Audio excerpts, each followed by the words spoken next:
Well, good morning. Thank you very much for joining me in this video. I want to talk to you this morning about a commission clawback clause. And if you happen to work with builders, anybody who's selling new construction, and especially pre-construction sales, you want to be aware of this. As we know, builders often, depending on market conditions, need the help of a realtor, and they offer compensation accordingly.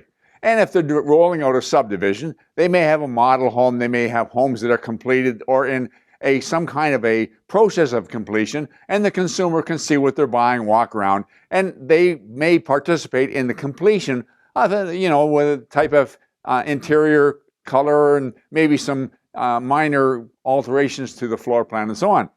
But it's especially problematic if it's a condominium, for example, that's being rolled out and the builder is marketing pre-construction sale maybe 2 years before that project's completed. It may be when the sale starts, there isn't even a shovel in the ground. Well, the builder realizes that realtors aren't going to be really thrilled about working on this business if they're not going to see any commission for 2 years. So what a lot of builders have done to create an incentive for salespeople is offer a stepped commission. They may say, bring us an offer, and when it becomes firm and binding, then within 90 days of that point, we will pay you half the commission. And they may say, at some further date, when maybe there's a further deposit applied or whatever, we'll pay you some further commission, and then on completion, we'll pay you the balance of the commission. And that's what they do. And because of that, the salesperson gets paid some commission before the project's complete. Now, we understand that we are being paid to do a job. And the job we're paid to do is to provide a buyer who's ready, willing, and able to close the transaction. And we also understand that if that buyer backs out, and certainly in these days where we've seen prices fall, there's buyers that are backing out. Well, if the buyer backs out, we haven't done our job. We haven't provided the builder with a buyer who's ready, willing, and able to close. But if the buyer is willing to close and the developer builder changes his mind, doesn't go through with the project, well, we would say we've done our job. That's not our problem. It's the fault of the seller. But what we discovered some years ago, and I'll talk to you about this, is that some builders are inserting in a broker cooperation agreement a clawback clause. And this is what it says. Please note that should the above transaction not close for any reason whatsoever, any commission monies paid to date are to be refunded to the vendor immediately. Well, what are they saying? They're saying we, as an incentive, gave you out commissions, but we want it back because we changed our mind.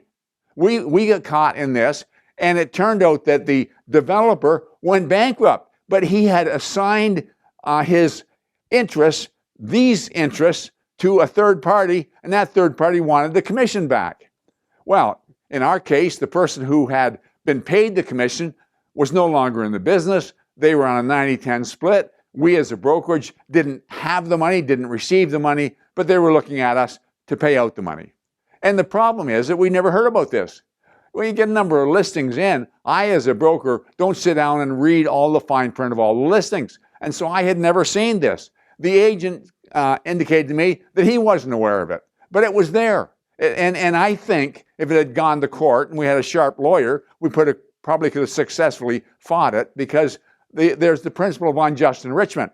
And that means that if we've done work and somebody else has benefited, we deserve to be paid. And I would think that the fact that we brought a buyer who's ready, willing, and able, they benefited.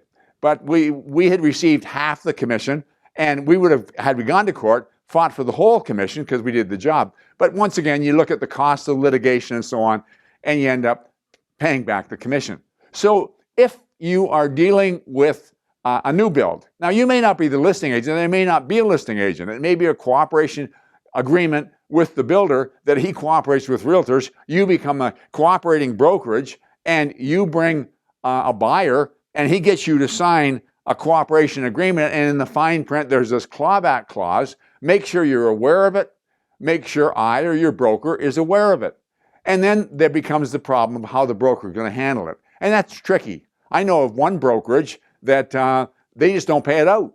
If they get paid the commission, they sit on it for 2 years because they figure that's the only way they're guaranteed that it's going to be secure. Another brokerage might want a promissory note from the agent saying that in the event that it's required to be paid back, they understand they're personally responsible to pay that money back. Regardless, it's going to be a problem if the builder changes his mind, but to be forewarned, to be forearmed, and make sure you know about it, make sure the broker knows about it. Hope that makes sense. I want to thank you for investing the time to watch this video. I'll talk to you again next week.